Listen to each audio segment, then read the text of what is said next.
Welcome to the lab. Every single day, the scientific community generates nearly 2.5 quintillion bytes of data. That is an absolutely staggering amount of information, and without the right lens to view it through, it's just static. It's pure chaos. I'm Dr. Chem, and in today's explainer, we're going to dive right in and discover how to transform all that massive noise into clear, visually stunning, cinematic narratives. We'll be exploring heat maps, correlation matrices, and multivariable relationships like you've never seen them before. Let's get into it.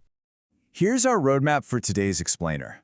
We're going to start by navigating the data matrix. Then we'll compare Pearson and Spearman correlations and actually build our very own heat map.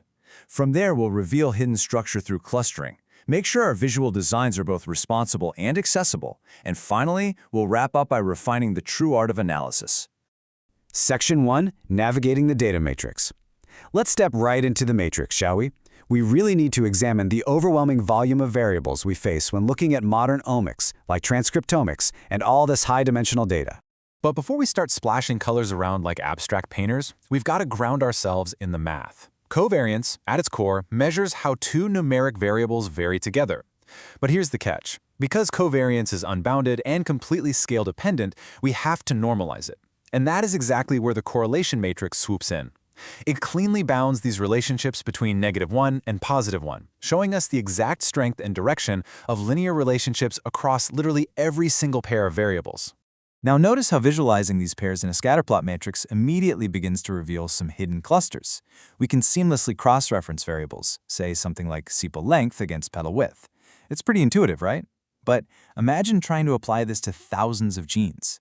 As your dimensions grow, this scatterplot method quickly breaks down and just becomes a giant, unreadable mess, which is exactly why we need a much better tool for visualizing these massive datasets. Moving on to Section 2, Pearson versus Spearman correlation. This brings us to a really critical decision, because how we actually measure these relationships fundamentally alters the entire lens through which we view our data universe.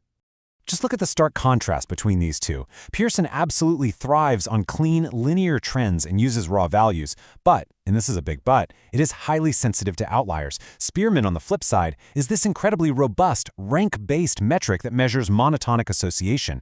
It cuts right through the noise of heavy-tailed or highly skewed data like a hot knife through butter.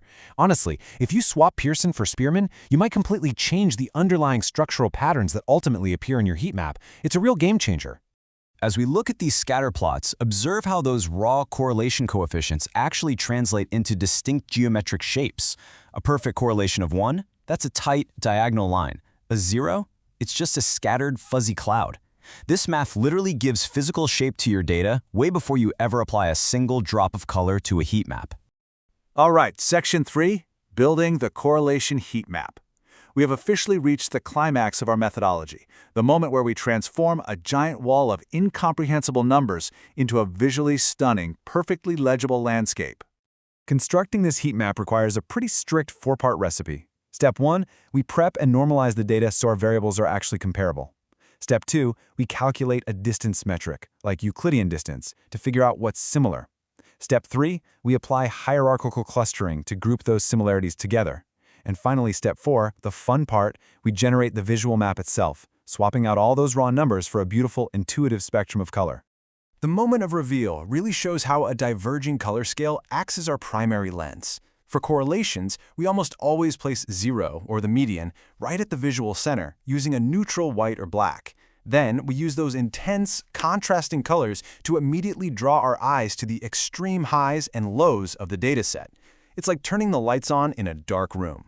But hey, remember this, color is absolutely not just an aesthetic choice here. A correlation heat map is never just a simple picture of your data. Scale consistency is absolutely essential for preserving interpretability. Think about it, if you don't standardize your value ranges and your midpoints when you're comparing multiple heat maps, you risk totally exaggerating weak effects and leading your analysis completely off a cliff. Section 4, Revealing Structure Through Clustering. Because honestly, without clustering, our heat map is pretty much just scattered static. But once we apply it, we start uncovering the biological neighborhoods hiding right there in the chaos. You see, clustering doesn't magically invent new data. Rather, it reorganizes the existing chaos so that similar variables form these nice, contiguous, coherent blocks. By applying hierarchical clustering algorithms, we create dendrograms, those cool tree-like structures you see on the edges of the map, and they highlight massive, system-level structures, completely transforming a randomized grid into a highly legible map of biological modules. Now, it is absolutely crucial to define your objective here, because your specific research goal ultimately defines your map. You really have to ask yourself, are you diagnosing your samples for nasty batch effects using a sample correlation heat map? Or are you hunting for deeply embedded biological pathways with a molecular correlation heat map? The visual format might look exactly the same, but trust me, the scientific interpretation is vastly different. And we can push this even further with next-generation clustered heat maps, or NGCHMs. These give us incredibly dynamic, interactive environments. So instead of just staring at static images, you can actually seamlessly zoom, pan around, dynamically change your color schemes on the fly, and even link out to external metadata databases. It's an absolute powerhouse, perfectly optimized for exploring massive, high-dimensional genomic datasets. Section 5. Responsible and accessible visualization. As visual scientists, we wield this immense power to shape how people perceive data, and that means we must adhere strictly to the ethics and rules of responsible visualization.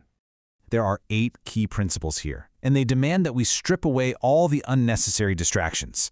You've got to know your audience, pick the right graph, maintain absolute color consistency, and scale your axes appropriately so you don't mislead anyone. And crucially, never ever shy away from acknowledging your statistical uncertainty. Use those error bars. Your visuals have to present reality as accurately as humanly possible. A perfect cautionary tale for this pops up when we look at truncated y-axes. It's such a common manipulation, and it visually distorts minor differences into dramatic, totally misleading gaps. If you start a y-axis at 90 instead of 0, suddenly a tiny 4% difference looks like a massive, earth-shattering landslide. Always, always strive for a 0 baseline in your bar charts to accurately represent the true proportions of your data. Furthermore, we really have to design for accessibility. Relying on those outdated red-green color gradients? That entirely excludes colorblind readers from experiencing your research. We've got to do better. We must utilize smart, inclusive, divergent palettes. Try picking complementary colors for your extremes and anchor them with a solid white or black as the neutral center. That ensures your hard-earned insights are visible to absolutely everyone in the scientific community. And finally, Section 6, the art of analysis. As we start wrapping up our masterclass in the lab today, we have to remember that mastering exploratory data analysis is this beautiful, careful blend of iterative math and creative visual artistry. The quote here perfectly encapsulates our ultimate mission. Visualization is not about making a dataset pretty. No, it is about making truth undeniably visible. A well-designed heat map should immediately clarify the structure of your data and never obscure it behind bad color palettes or shady, misleading scales. When you're in the thick of it, always look at the macro structure of your heat map first, before zooming into the tiny minutia. Start simple. Build up your intuition with univariate and bivariate scatter plots, and then combine your visualizations. Let those contiguous blocks and overarching clusters guide you to the deepest biological insights, rather than getting totally lost staring at a single, anomalous little square. So I'm going to leave you with this final thought to ponder as you step back out into the field to tackle your own vast oceans of data. What hidden structures and undiscovered truths are quietly waiting to be revealed within the chaos of your own correlation matrix? Armed with the right metrics, precise clustering, and an accessible color scale, you are more than ready to illuminate the unknown. Until next time, keep visualizing the truth.